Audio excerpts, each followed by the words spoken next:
preach the good news to the poor, proclaim release to the captives, to free the prisoners, recovery of sight to those who are blind, to set at liberty those who are oppressed, and to forgive the debts. That's the gospel. This is In Good Faith, listening to first-person experiences of faith and belief. On In Good Faith, it's our privilege to hear stories and accounts from believers told in their own words. Our hope is to listen with an open heart, celebrating the power of faith and belief and what those stories mean to the ones who tell them.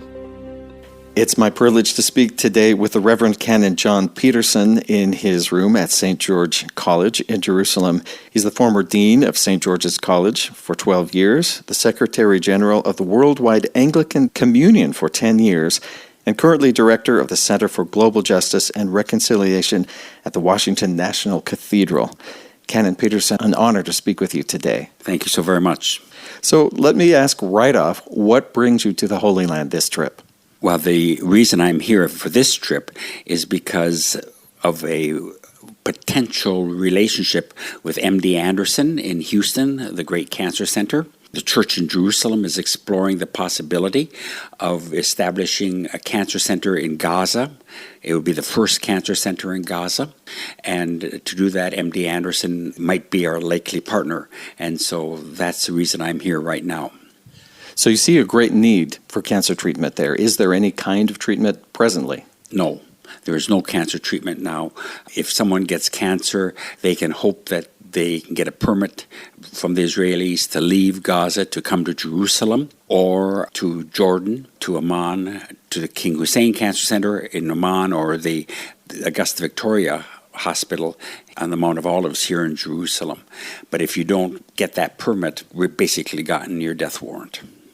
I wonder if I could work back in time just a little bit. As Secretary General of the Worldwide Anglican Communion, holding any sort of organization of people who have opinions and who think about things must be interesting to try and to come to a consensus. Would you talk a little bit about that experience? Sure. I suspect the one thing that stands out in my mind from the 10 years that I was Secretary General is the enormous diversity of opinion and the thousands of cultures that we have in the Anglican Communion. We are in 150 countries, making us the second largest worldwide communion. You can just imagine from Africa to Australia to Philippines to North America, Europe. You can just imagine the tremendous diversity of people, particularly being impacted by the colonial periods in which the Church of England came, for example, to Jerusalem. And our church here came as a result of that church movement that happened back in 1854. And so the tremendous diversity that you have, and as a result of thousands of different theologies in many ways that one has as a result of this global family in which we live. I think many people are surprised to find out how many Arab Christians there are. I think people are not used to putting those two words together. Well, I have a wonderful story to tell about that. A few years ago, while I was dean, I gave a lecture on every Saturday night at the college about the church and churches in Jerusalem. And the church in Jerusalem claims, and rightfully so, that they go back to the Acts of the Apostles on the first day of Pentecost. And the church here is very proud of being a Pentecostal church. And I don't mean Pentecostal in a denominational, but coming out of the Pentecost experience. And the next day, much to my chagrin in many respects, one of the people in the course went over to the cathedral, St. George's Cathedral, and they started talking with a grand old lady at that time, now a part of the Communion of Saints, and asked her, "When did you become a Christian?" Her name was Mary Habibi. "When did you become a Christian?" And Mary first had a frown on her face, and then that frown turned into a smile. And she said, "I have been a Christian since the first day of Pentecost." Now, not many people in the United States or in Europe could possibly say that. For Mary understands the church here as having its roots that first day. And of course, when you look at the Pentecost account in the Acts of the Apostles, all the different peoples who are there, and it says, the Acts of the Apostles says, and there were Arabs present. And Mary understood herself as being part of that great Arab family present in Jerusalem on that first day of Pentecost. I went to the service yesterday, and I heard both English and Arabic together alternating, Yes. and it was beautiful. Yeah. And there's all the services here at St. George's Cathedral are in 2 languages at least, because of the great pilgrimage site that St. George's is, plus the indigenous congregation, which is Palestinian and Christian. Most people, of course, associate Palestine, Jordan, Israel as being Jewish Israeli, but Hebrew-speaking there, of course. But in Palestine, of course, it's Arabic, and therefore Muslim. But, of course, the great Christian tradition started here, and it continues to be here, but we just don't hear much about it today. I wonder if I could ask about your background growing up in or out of a church, and when you first felt like you recognized that you were someone who had faith, that you had some real belief in God. Well, first off, I'm a Minnesotan. My background, my family lineage is all Swede, coming from northern Minnesota. And I was raised simply because there was no Lutheran church in the town where my grandparents landed there as immigrants. They joined the Congregational Church, and it wasn't until I was in seminary, actually, that I changed and I became an Episcopalian. And my journey in the church, my journey of faith, certainly has been influenced tremendously by the blessing that God has given to me to be an international figure in the church and my opportunities to serve the international church, both as Secretary General and everything. So my faith journey is very much influenced by the multiculturalness of my ministry. So what does a kid from Minnesota have happen that makes them decide to go to seminary and become an Episcopal priest? Well, I suspect that's a question I ask myself many times. And many times I'm pinching myself, what am I doing here? But it was a matter of nurturing in the faith. I had it when I was in the Congregational Church in high school. We had a fantastic teacher, very well read in church history, and she had a tremendous impact on my life. Her name was Elma McDonald. I'll never forget her. And she really helped me to start to understand my journey, as I'm not an individual today, but I am an individual that has been created out of a historical past, which I am a part of now. You've also, for years, been part of the American Religious Town Hall, which people can find online. Tell me a little bit about that experience. Well, it's a program that's on every week. It's the oldest American Religious Town Hall program, and we have programs every single week, and there are 8 or 9 of us on the panel. On each program, there's 6 of us, and we respond to contemporary issues today in the church, much of it dealing with religious liberty. One of the major concerns of the program is religious liberty. Certainly, the Mormons would have a great keen interest in religious liberty simply because of the type of discrimination as well as, can't say warfare, but certainly the difficulties that Mormons have had, and something that we have to take especially seriously, living in a society that is more and more unreligious or non-religious, and also to be sensitive to our brothers and sisters who are in this land and many places in which they live under constant threat of persecution. We in the United States do not understand what religious persecution is. Ask a Syrian Christian who we are now trying to keep out of our country. Ask a Syrian Christian what it means to be persecuted. And ask a Syrian Christian who no longer has a place to worship, a home to go to. And then we do not allow them to come into the United States to live, to join one of our churches, be it Mormon, be it Episcopalian. Ask them what religious persecution is. Ask them what it means, religious liberty.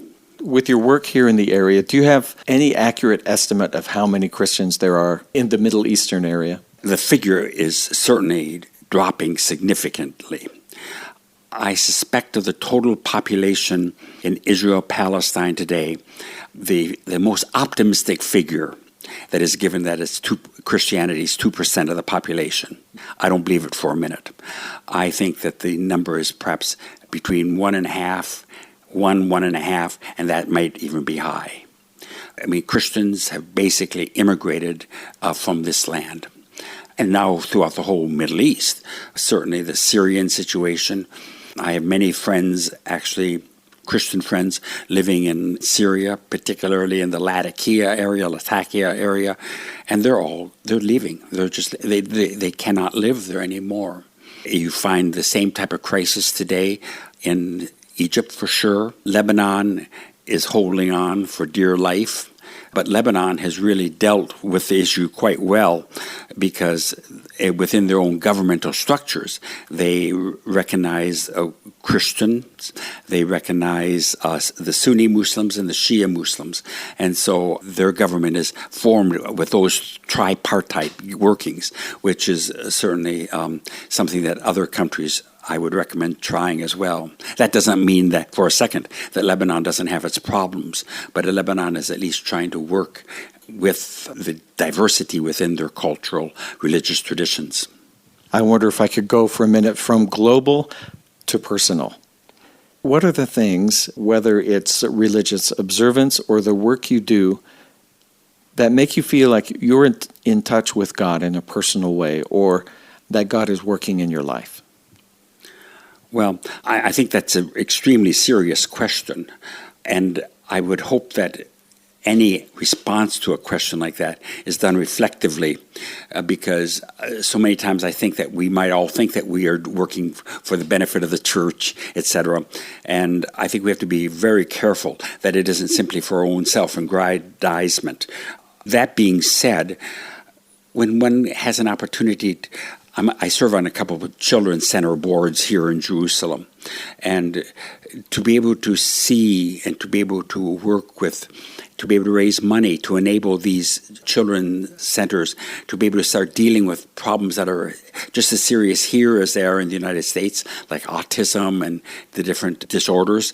I see God's hand at that type of work, and anything that I can do as an individual to be able to help support that. I hope that God is using my voice, my hands, to be able to reach out.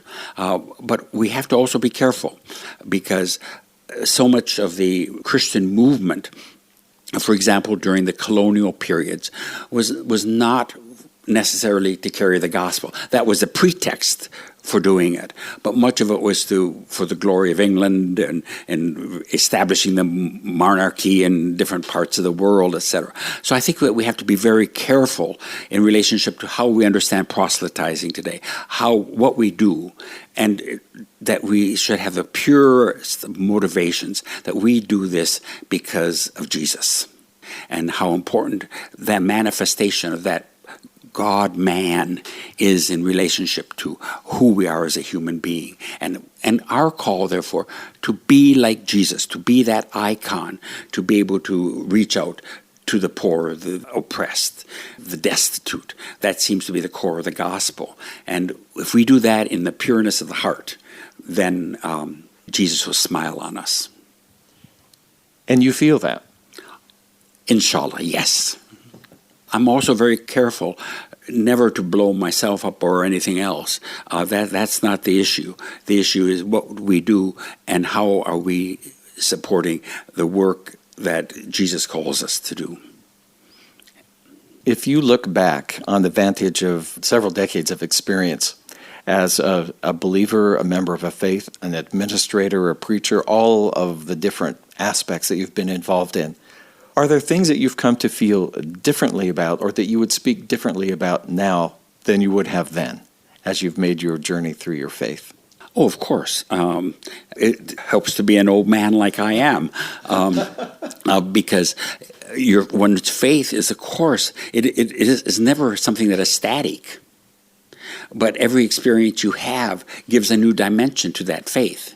And because I've been so blessed to have an international ministry, I have been influenced, impacted from people from maybe 100 different countries. Well, imagine. It's a tremendous experience, and your faith cannot be the same. When you go into a church, for example, in Hong Kong, that is made in the form of a pagoda, imagine. That certainly is not the Washington National Cathedral.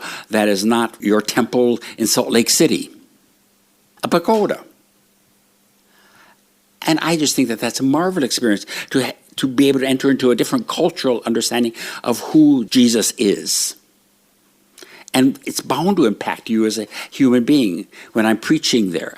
I look around. The surrounding is totally different. But the people there are all Christians, looking very different than I am. But the impact that they make on my life, and I can't go out and speak the same way after I leave a place like that than I did before I walked in. Because every experience one has, and age here is a benefit.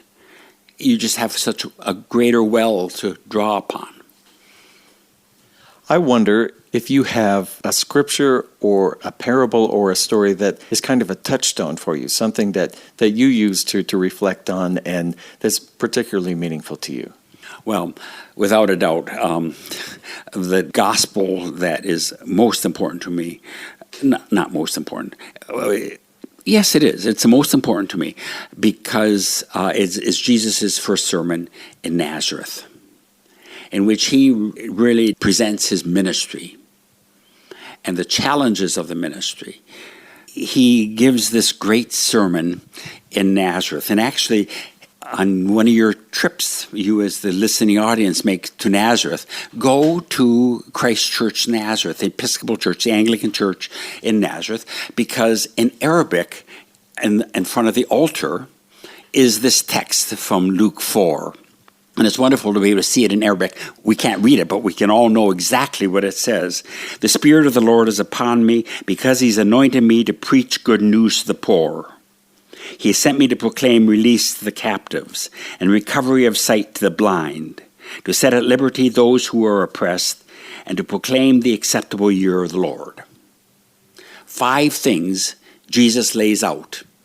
Jesus presents to us in this text: to preach good news to the poor, proclaim release to the captives, recovery of sight to the blind, liberty to those who are oppressed, and the toughest one of all, and we never talk about it, to proclaim the acceptable year of the Lord's favor, the Jubilee. And what happens in the Jubilee? We forgive all the debts. We forgive all the debts. How we like as Christians to forget that part of Jesus' message, that we forgive the debts, people who owe us money. The debts are canceled in the acceptable year of the Lord. A radical gospel, totally radical. And here Jesus presents to us, which is tough for all of us.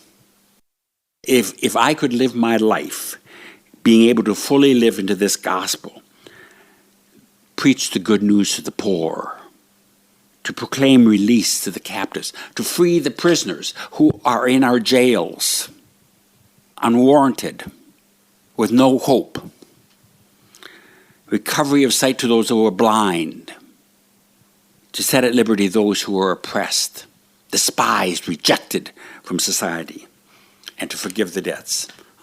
That's the gospel. That also sounds a lot like what I know of your life's work. Hopefully. Yes, that's what we're trying to do. The Reverend Canon John Peterson, he's currently the director of the Center for Global Justice and Reconciliation at the Washington National Cathedral, speaking to him in Jerusalem at St. George's Cathedral. Canon Peterson, thank you again. It's an honor to hear you speak and share your faith. Thank you for giving me the opportunity. Thanks for tuning in to In Good Faith. In the second half of the show, we'll dig a little deeper into those verses from Luke 4 that Canon Peterson is so passionate about. And we'll hear from a panel of listeners as they discuss the ideas presented by our guest. Back in a moment with more of In Good Faith.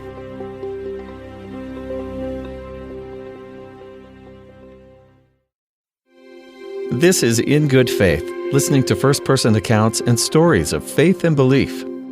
Dr. Sean D. Hopkin is an assistant professor of ancient scripture at BYU with a PhD in Hebrew studies from the University of Texas at Austin. And he has a strong interest in interfaith outreach, has served as president of the University of Texas Interfaith Council while he was there at the University of Texas. I take it from your writings and a recently published book called Opening Isaiah that you like Isaiah. Isaiah matters to me. I get to teach Isaiah regularly as part of my professorial responsibilities. I'm teaching a couple of sections of Isaiah right now, and there's a different kind of energy in the room, whether that's from me or from the students, or I believe it's from the text. Whenever I'm teaching Isaiah, I just find it absolutely beautiful. When you have a classroom of curious college students who are there to study Isaiah, do you feel like they arrive with, please unveil the mystery for me? Yeah, well, it is a little bit tricky to manage expectations in the sense that it's going to reward you, but it's going to take personal effort. I'm not going to be able to just all of a sudden say,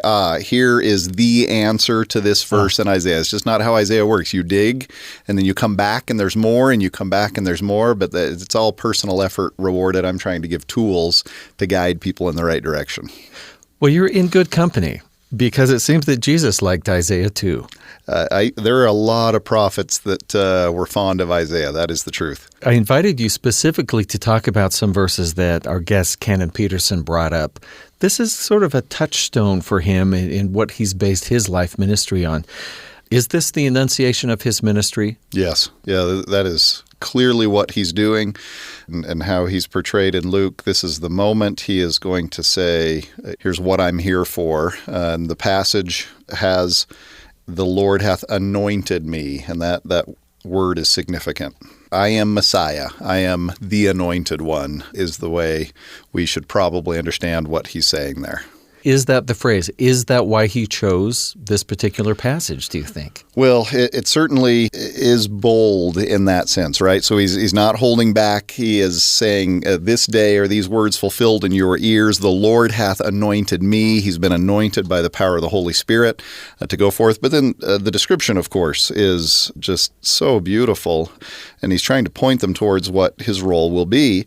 And you may notice in this quotation in Luke, he stops right before a particular phrase. So he stops at to proclaim the acceptable year of the Lord. The next phrase is, and the day of vengeance of our God, which is sort of fascinating that he chooses not to include that. He could have, but it doesn't really seem to define what he's after here in his mortal ministry. Preach the gospel to the poor, heal the brokenhearted, deliverance to the captives, recovering to the sight. Many of these he had already done in the area. Had done and will continue to do. They've heard of him. They've heard of what he's been doing, and then he's going to continue to do these. Don't miss this. Let me tell you clearly what you're hearing is true, and this is who I am. Canon Peterson brought up something about this verse 19, preach the acceptable year of the Lord, which is something that I don't think we usually hear. I think we usually think, okay, whatever, Jesus did all those other things. What does that even mean? Yeah, so if you look at the proclaiming of liberty in the first verse, and it's tied, of course, to, he's quoting Isaiah, but really Isaiah is working with some language found in the book of Leviticus. And let me just read to you. So this is Leviticus 25, verses 9 and 10. Then shalt thou cause the trumpet of the Jubilee. So this is a Jubilee time to sound on the 10th day of the 7th month. In the day of atonement shall ye make the trumpet sound, and ye shall hallow the 50th year, and proclaim liberty throughout all the land. There it is. Unto all the inhabitants thereof it shall be a jubilee unto you. Ye shall return every man unto his possession. Ye shall return every man unto his family. If you have had to sell yourself into indentured servitude, you are released from servitude. We will reunite the families of ties of those who have been broken. You were tied to the land, but your servitude caused that tie to be broken, and we will loose the servitude under which you've been laboring and reunite you in a godly state, in a familial state, in a communal state, as opposed to your broken down state of servitude. quite a thing to look forward to. Absolutely beautiful, and is a remarkable component of the law of Moses, that there are these set times where people will be released, where this is not an eternal state of being, and it's not an eternal relationship between man and man, but this is God saying there's a natural state, or there's a state that I give you anyway, that the law will provide, that's the state of freedom. So if you're going to go into debt, do it in the 48th or the 49th well, year. it actually ended up causing problems because we want to get our profit. There are people who say, "Well, I can't give you a loan because I got to get my 10 cents out of you." And so this actually, over history, ended up putting the Jewish people into a position at times of money brokers, because they could lend with non-Jews, and so they began to take that role. But they were much more cautious about lending to each other because of the challenges inherent in not being able to charge interest for any significant amount of time. Do we have any way of knowing what that 50-year cycle was, the exact dates, No. if Christ might have happened to have fulfilled that on the 50th It's year? a fascinating question. It's been asked. We just can't know. There have been those who have played some calendrical games to suggest this or that, but they're probably nothing more than that. Symbolically, we'll just take it as symbolic, right? That he's saying, my presence creates the Jubilee year. What I am doing enacts the Jubilee year, right? But if that year of his ministry in the Synoptic Gospels, it's presented as a year, not as 3 years. And if that year of his ministry is a Jubilee year, it's even more powerful what's going on here, culminating, of course, in his death and resurrection. It's a beautiful concept. Isaiah speaks, we hear that he speaks messianically. I am, I will. Is he unique in the Old Testament in the amount of time he speaks his revelations that way? I think so. It is a function of prophetic literature, so he's not completely unique in doing it. You see in the Psalms similar kinds of language, but he probably does it more than any other. And that language he speaks messianically is a certain sort of Christian interpretation of what's going on there, and that's certainly what I believe and what I hold to. But if you think of these as songs, and you think how a song works, so if you've got a love song, whoever wrote the song had a particular person in mind. Whoever listens to the song, it resonates for all of us, and so you can speak in first person, and there's this sort of universal nature of adoration and worship that is possible through this kind of speaking. Let me just say what this passage that Jesus is quoting from in Isaiah is. It's one of the servant songs. And you have this figure of the servant show up in the second half of Isaiah focused on redemption. Who is the servant? And Christ is saying, and the Jews had come to understand, well, this will be the Messiah. But there are other interpretations of that. In chapter 49, if this is the same figure in Isaiah 49, thou art my servant, O Israel. And so I think a Christian approach to that's the typical Jewish interpretation, that this is the covenant people, the Jewish people. And I think that's an appropriate interpretation. What Christ is saying is, and I think the way a Christian would view that is, Christ is the culmination of the Israelite experience. He is the fullness of that experience in his compassion, in his suffering, in his power, in his function as the opener of prison doors. He is showing what an Israelite, what a covenant disciple should be like. And so I really enjoyed this concept that as Christ is proclaiming this is his role, well then, since he is the ultimate covenant man or Israelite, then so should that be my role. As one who is in a covenant relationship there, I should then seek to do the things that he has modeled for me. So he announces himself, but he also announces what he would hope that all of us would be. And so I love thinking about those servant songs in that way. And that's what I heard Canon Peterson do, and I thought it was beautifully appropriate considering the nature of these servant songs in Isaiah. Do you have a verse of Scripture or other writing that gives or sums up your direction in life? Could someone accurately sum up your beliefs or priorities purely from observing your actions? We invited a group of people to listen to our guest and then respond. Marsh Morford is the father of 9, 2 of them adopted from Ukraine. He lives on a 2.5-acre hobby farm with 50 sled dogs who run tours near Park City in the winter. He's a post-production coordinator at BYU Broadcasting. Patty Luke is a wife, mother of 4, grandmother of 13. She enjoys reading and making quilts for loved ones. Patty has a degree in business education and ran her own tax preparation business. Charles Luke is retired from medical research in the pharmaceutical industry and has a PhD in toxicology. He enjoys camping and outdoor life, including riding ATVs.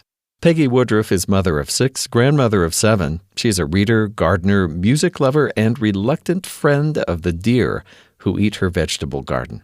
I had particular interest in this gentleman's comments. My father actually grew up as an Episcopal altar boy, and I didn't hear a lot of stories, but a few, and so it fascinated me. I don't know enough about the Episcopal Church. I'd love to know more, and so it was fascinating to hear what he had to say.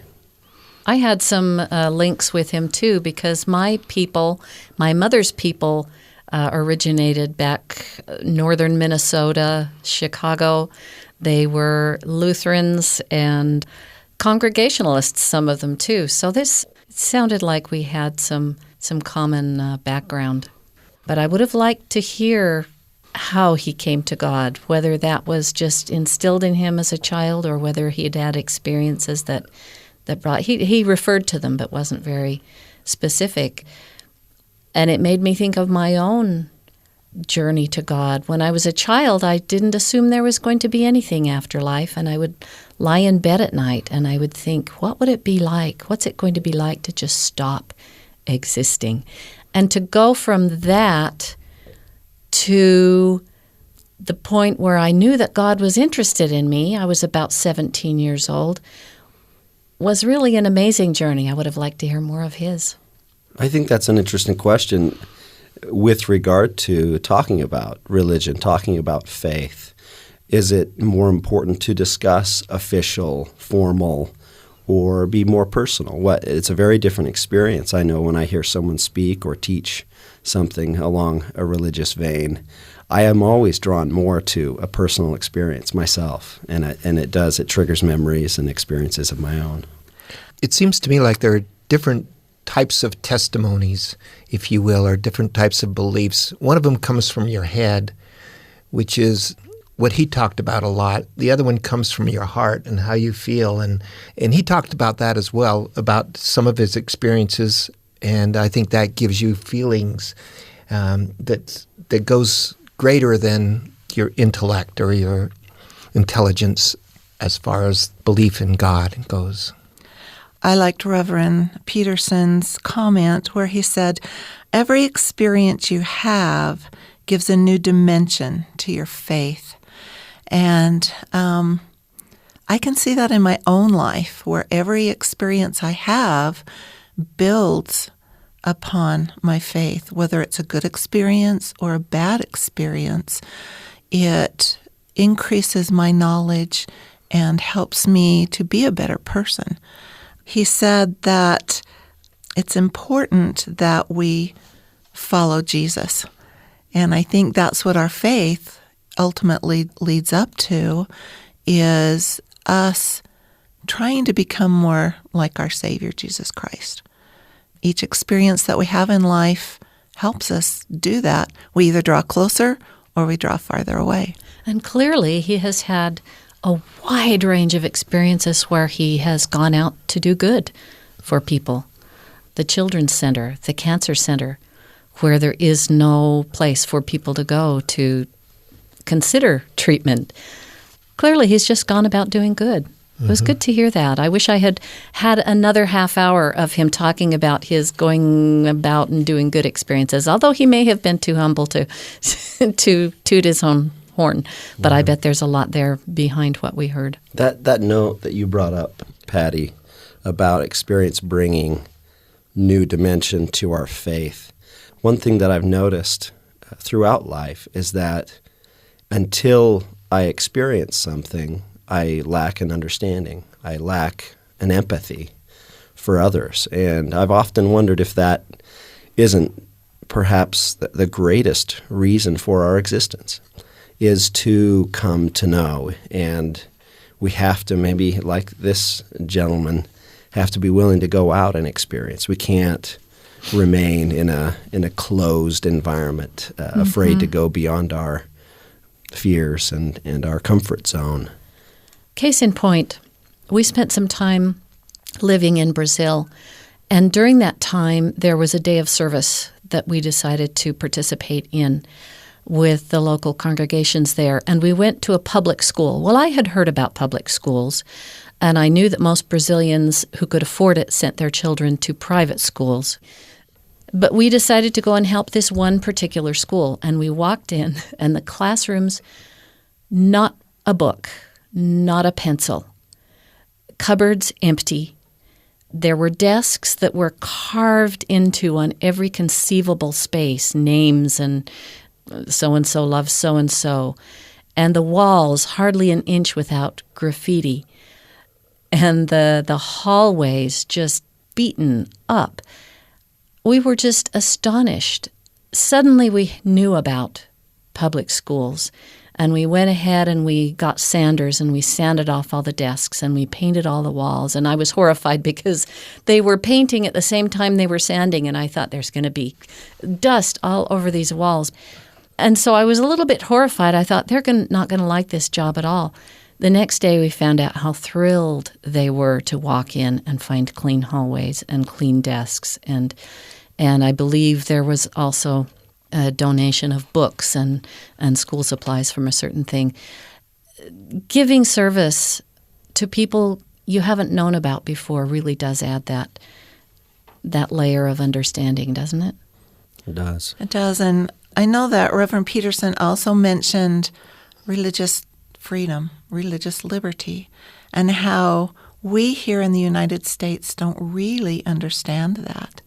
That point that he made about Syrian Christians not having a home, that brought tears to my eyes, because everywhere we go, we've moved to different places throughout the United States, and each place we move, we're welcomed, and we find a new home among people of our faith. Mm-hmm.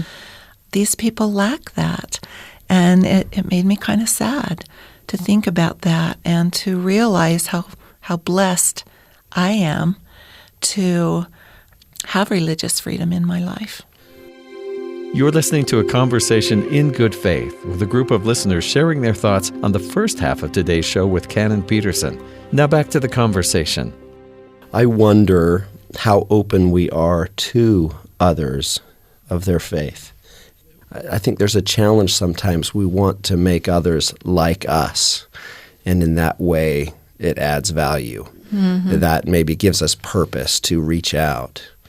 There's a sense, at least from his example, at least what he described, and also the Savior himself, it seemed that his love didn't have an agenda. How do we put that agenda aside and love truly, whether or not someone perhaps follows our same path?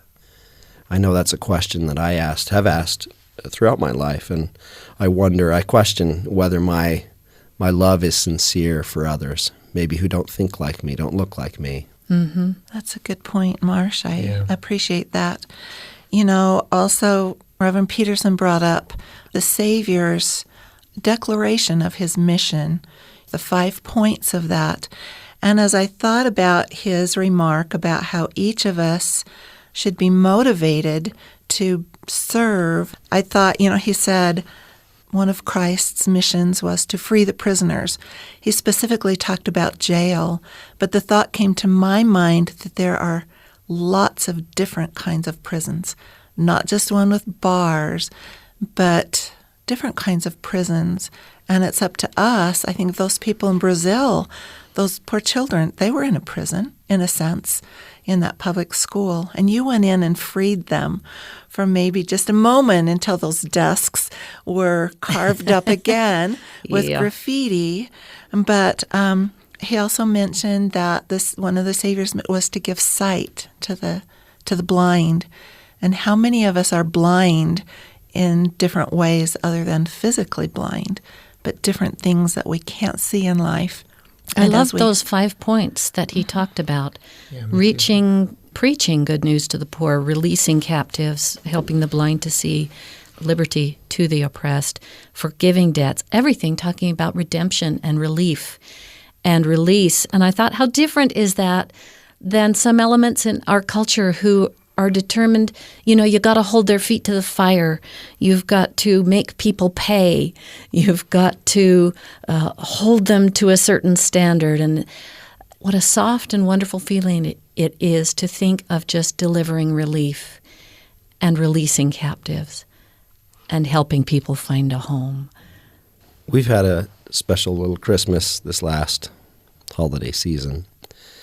My wife actually came in contact with an old friend that we discovered was closer by than we thought before. And it was someone that had actually been mean to her in grade school, had been a bully. And they had connected on social media and had just interacted a little bit. And it became clear over this last few months that he was in a difficult situation. He had lost his family.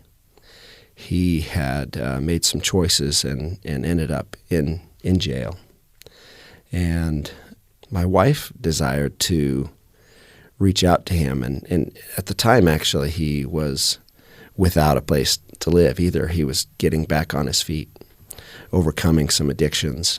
And my wife wondered if we couldn't make our Christmas helping him in some way, and we set out. In the end, he ended up coming and staying with our family over those few days of the holiday. It really turned our focus of, kind of more self, what are we going to get, and what can we give, and how can we share, and how can we provide a few moments of maybe relief from challenge. And it was a real blessing for us as much, I'm sure, as it was for him. In fact, my 20-year-old told me, I think it's been our best Christmas ever. And I asked why, and it's because of this experience. I think you find as much liberation to yourself as you reach out, like the Savior showed, as those who you serve. One of the statements that Reverend Peterson made that I thought was really interesting or really thought-provoking to me was, how do we support the work that Jesus has called us to do? And I think we're talking about that in different ways. We all have different ways that we can support Jesus in the work that we do, whether it be, like you were mentioned, Peggy, helping with that school in Brazil, cleaning it up and fixing it up, or adopting a troubled child. We all have different things that are put in front of us which will allow us to serve in different ways and do what Jesus would like us to do. And I think that is the pure love of Christ that is spoken of in the New Testament. I think that before we can serve others, we need to allow Jesus to enter into our own life. I know as a youth, I didn't really have a religion. My parents were two different religions, and I never really attended either church. I attended one for a while and was kind of ostracized. And so I tended to look at people for what they didn't do. I became very prideful and always felt like, well, I'm better than them. Well, look at them. I'm better than them. Oh, look at them. They're a whatever faith, and I'm better than them. But then there came a point in my life when I realized I was not better than any of them. And at that point, I needed to turn to my Savior and ask Him, what do you want me to do? How can I serve? How can I be like Him? And so the rest of my life has been trying to figure that out. And I love the way he talked about motivation. Are we doing this for ourselves? Are we doing this for self-aggrandizement? Or are we doing it for God? Are we doing it because we are His hands? because we are here on the earth and can do things physically for other people or emotionally or spiritually. That made me think deeply about my own motivations in serving, in being a friend. It's important. This man has obviously dedicated his life to a life of service. It's formal within a religion. Is that required to serve? What is it? How do we live a life of service following Christ? There was something that sort of changed my view of service from a religious leader, a busy religious leader, who spent his whole life in service, but he talked about in a formal, in an organizational way. But in a talk once, he talked about his personal ministry. I thought, personal ministry? When does he have time for a personal ministry? I said to myself, if he has a personal ministry, what is mine? What is mine? The people within my circle that need me. I remember once driving with my husband. He was driving. We drove down, and I saw a woman running toward me, and she had a frantic look on her face, as if she needed to go somewhere. And to this day, I'm haunted by the fact that we didn't stop and say, what can we do for you? So how do we do it? You talk about being on our way somewhere. Are we so often on our way that we don't stop? That we don't stop. We had, my wife and I had an experience now 6 years ago that was completely unexpected. We volunteered to help with a Ukrainian orphanage. I had spent some time in Ukraine, and there were some young people coming to the U.S., and they needed places for these young people to stay. And these were orphans, older orphans that likely wouldn't have a chance to be adopted. And with my experience, I thought, hey, we ought to get involved. And it was late in the process, and we didn't think that they still needed help because the email that was sent to us, forwarded on to us, was 3 months old. So we decided, well, let's respond and see if they still might need a little help, maybe some translation. I speak Russian. And sure enough, they still needed a couple homes for these youth. We didn't know that the Lord had plans for us to adopt. And we had children of our own, but we had an experience in feeling that need. And had we listened to logic, had we listened to how everything might play out on paper, we would have ran screaming. And the experiences since then, we ended up adopting a young man and his biological sister, half-sister actually, and it's been such a journey. And it's opened so many more doors of experience that we wouldn't have been able to imagine, even planning something so well. And yet I think we do. I think we plan our lives so meticulously that we put ourselves out of reach of spontaneity. Spontaneity. Mm-hmm. So how old were they when you first got them? He was 15 and she was 10. So they were older. We had a 15-year-old and a 10-year-old daughter of our own. We had 6 children at the time. Instantly, 2 sets of twins. Yeah, we ended up with twins. And it's been challenging. I don't want to give the impression that it's all just been peachy and wonderful. It's been challenging, but there have been so many blessings. And growth is challenging so Absolutely. Many times. And needed. Right. But Marsh, I think the secret there in your willingness to take those children into your home was an impression that you felt that you needed to do this. Like you say, so many times we get busy in our own life and we just go with blinders on. Yeah. And we only focus on ourselves and what we need to get done. I remember someone once saying that their wife, they were speaking of their spouse, would sit near the back of their congregation on Sundays and look out at the people and just ask for a prompting of who needed a smile, who needed a hug, who was suffering that day. And she always got an answer. And I think oftentimes we think of service as being this grand thing we have to do that takes a lot of time and a lot of effort. It's not that way. Sometimes somebody just needs a smile or a hug, and we don't even sometimes still, we're so involved that we don't look at the people we're passing in the hall. We just keep our eyes focused down or straight ahead when maybe they just needed a smile or a how you doing today? Yeah. Or Patty, how often do we talk ourselves out of promptings, the inspirations that we get? Oh, that probably was just, no, that wasn't very sensible. He's not going to appreciate my intrusion. She's not going to want me to do that. That happens all the time, talk Peggy. ourselves out of it a lot. Yeah. One of the things that I love about the life of Christ is he lived a life of spontaneity, ready for whatever environment. Now, I don't know how foreknowledge works, if he knew those situations would come to be or if he was just open. But the sense, at least from the accounts, are that he was open to what he might come across, that it was a mindset and where his heart was.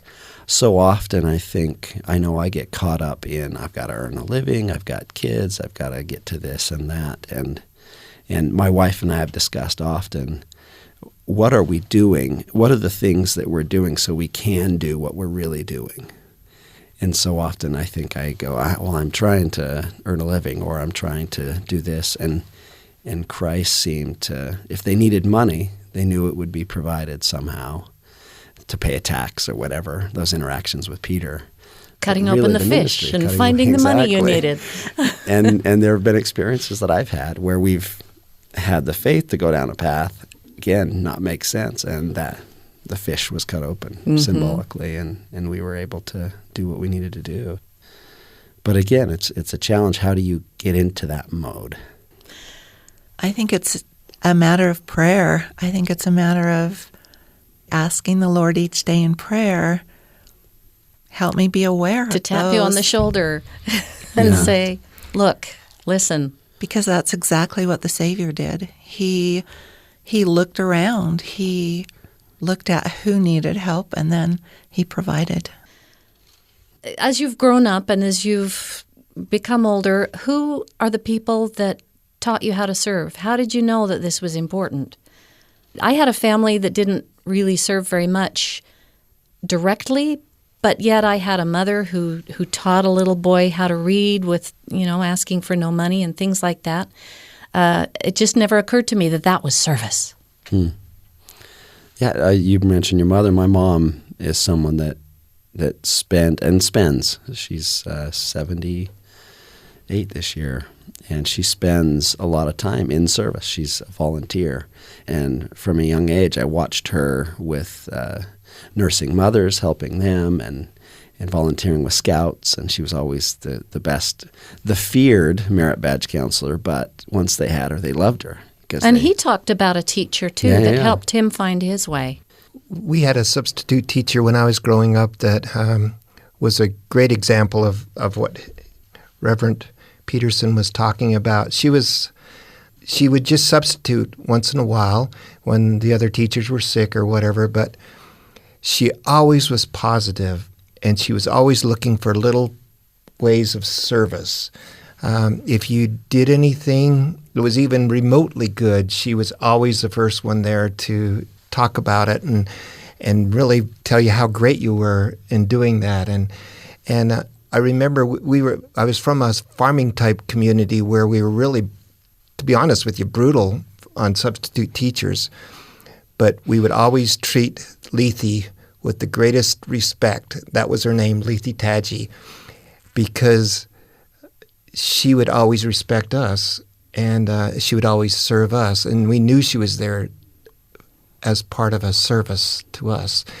Normally, the peer pressure in my little town was to run this substitute teacher out of town as quick as possible. But with Lethe, it was just the opposite. We would defend her, and if anybody did anything bad to Lethe, look out. And I think that she was the one that taught me service, and she was always focused on the other person and what she could do to serve them. I wonder how many there are that don't recognize what they've done to bless someone else. And I think the same goes with each of us. I think it's hard to know unless someone takes the time to come back and thank or let them know how that act or that experience has affected them. And back to this self-aggrandizement, we probably are best not knowing exactly that What we've offering. done, yeah. That's what I was just thinking. I think of an 18-year-old who, in a 5-minute conversation, brought me to God.